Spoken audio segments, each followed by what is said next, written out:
আসসালামু আলাইকুম, আশা করি আপনারা ভালো আছেন। গতকালকে শাহেদ আলমরে দেখলাম, এরা আবার মাঠে নামাইছে এখন এই শাহবাগিরে, যে শেখ হাসিনার আমলে বিএনপির দুর্বল দলের দুর্বল নেতা লন্ডনে বসে ল্যাপটপে থেকে দল চালায়, এদের দলের ভবিষ্যৎ কি নেতার ভবিষ্যৎ কি এইরকম বক্তৃতা দিছিল টক শোতে। তো সে এখন আবার বাংলাদেশে অবস্থান করতেছে, তারে মাঠে নামানো হয়েছে। সে বলতেছে যে বিএনপি সরকার ক্ষমতা থাকাকালীন সময় ছাত্রদল কোনো আস্ফলন দেখাচ্ছে না।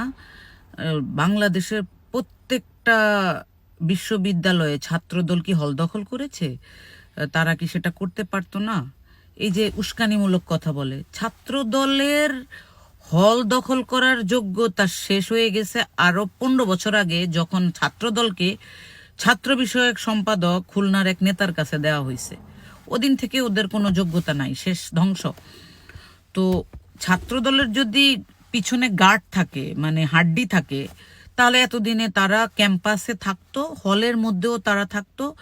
হল একটা দল ক্ষমতায়, পুলিশ প্রশাসন সব তাদের, এত সোজা না। ঠিক আছে, জুলাইয়ে ছাত্রলীগকে পিটায়া সাধারণ ছাত্রছাত্রীরা হল থেকে ন্যাংটা করে বের করে দিছে, আমরা এটা দেখছি না? তো ওই কায়দায় কোনো রাজনৈতিক দল সরকার গঠন করলেই যে এখন হল দখল করে ফেলতে পারবে, এটা বাংলাদেশে সম্ভব না। আপনাদের খুব ঠান্ডা মাথায় চিন্তা করা উচিত। দেশে 12 কোটি ভোটারের মধ্যে 4 থেকে 5 কোটি ভোটার জেনজি, নতুন প্রজন্ম, 50-50। ইভেন আমাদের জেনারেশনের আগে পরে যারা আছে, এগুলা ভোটার হচ্ছে আরো 2 কোটি। বুড়া দুড়া সব বাদ দিলাম আমি, মহিলা ভোটার আছে। তো এই এই এই টোটালটা বাংলাদেশে একটা মানে সংস্কার চায়। স্বাধীনতা যুদ্ধের পরে আমাদের কি একেবারে স্বাধীনতা পাইছি আমরা, দেখলাম তো। নেতা নির্বাচন করতে পারি না, আইনের শাসন নাই, বিচার বিভাগ ভুয়া, তারপরে হচ্ছে প্রশাসন বিভিন্ন জায়গায়। কি করছি আমরা? আমরা কি পাইছি স্বাধীনতার পর? আমরা 12টা পাইছি, সরি টু সেই দ্যাট। কিন্তু একটা দুঃখজনক বিষয় হচ্ছে, আমরা কথা বললে অনেকের দেখি যে জ্বলা উঠে। কেন ভাই?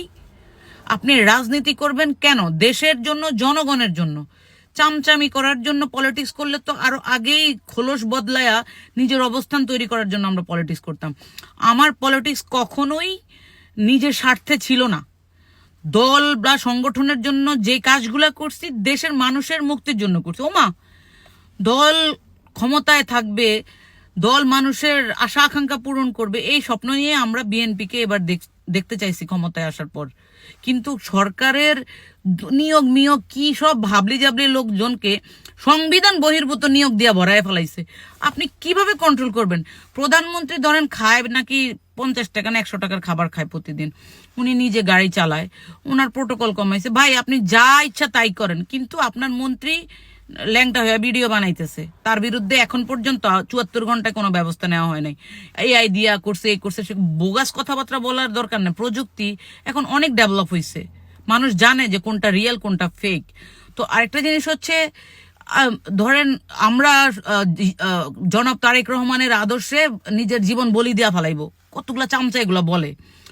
তো উনি যে একটা নীতিমালা তৈরি করতে চাইছে যে সরকারি খরচ এভাবে উল্টাপাল্টা ইউজ করবে না, তারপরে ধরেন এক্সপেন্ডিচার কমাবে, উনি এক্সপেন্ড কমাবে। তো ওইটা কমাইছে? ওইটা কি কমাইছে? সবাই ধরেন মানে আরে যেসব ফকির ঝকির এমপি মন্ত্রী হয়েছে, এগুলা ধরেন দলীয় ব্যানার বানাইছে মানুষের কাছ থেকে পয়সা লইয়া। ওরা গেছে এখন সংসদে, এরা মানে যেখানে 1 টাকা পাইব গুয়ের মধ্যে থেকে লইয়া খায়। ওরা মানবে এই সমস্ত নীতি? চুরি চামারি করে। কালকে কথা বলতে গেছে, আমার ভিডিও কেটে গেছে। ধরেন এয়ারপোর্টের 3rd টার্মিনালের একটা প্রকল্প বাস্তবায়ন করবে, সেটার বাজেটে 1500 টাকার গাছ দেখলাম যে 2 লাখ টাকা 3 লাখ টাকা করে একটা মানে প্রকল্প বাজেট করতেছে। এই যে 2 নাম্বারি গুলা, মানে এগুলা কি আপনারা কি সিক্রেট রাখতে পারবেন? It is possible? কোনোদিনও পসিবল না। এখনো ভালো আছে। দেশের একটা মানে খারাপ সময় বিএনপি সরকার আসছে, দেশের মানুষের আশা আকাঙ্ক্ষা পূরণের জন্য কাজ করেন। সিন্ডিকেট দিয়ে বাংলাদেশ চলবে না। সাংগঠনিক নেতৃত্বে যাদের থাকা উচিত তাদেরকে সাংগঠনিক কাজে ইউজ করেন, এবং এই যে সিন্ডিকেট দিয়ে বিদেশ থেকে আইসা পড়ছে এই সমস্ত লুতুপুতু মানে সুবিধাভোগীরা পুরা সরকারে, that is bullshit, you no.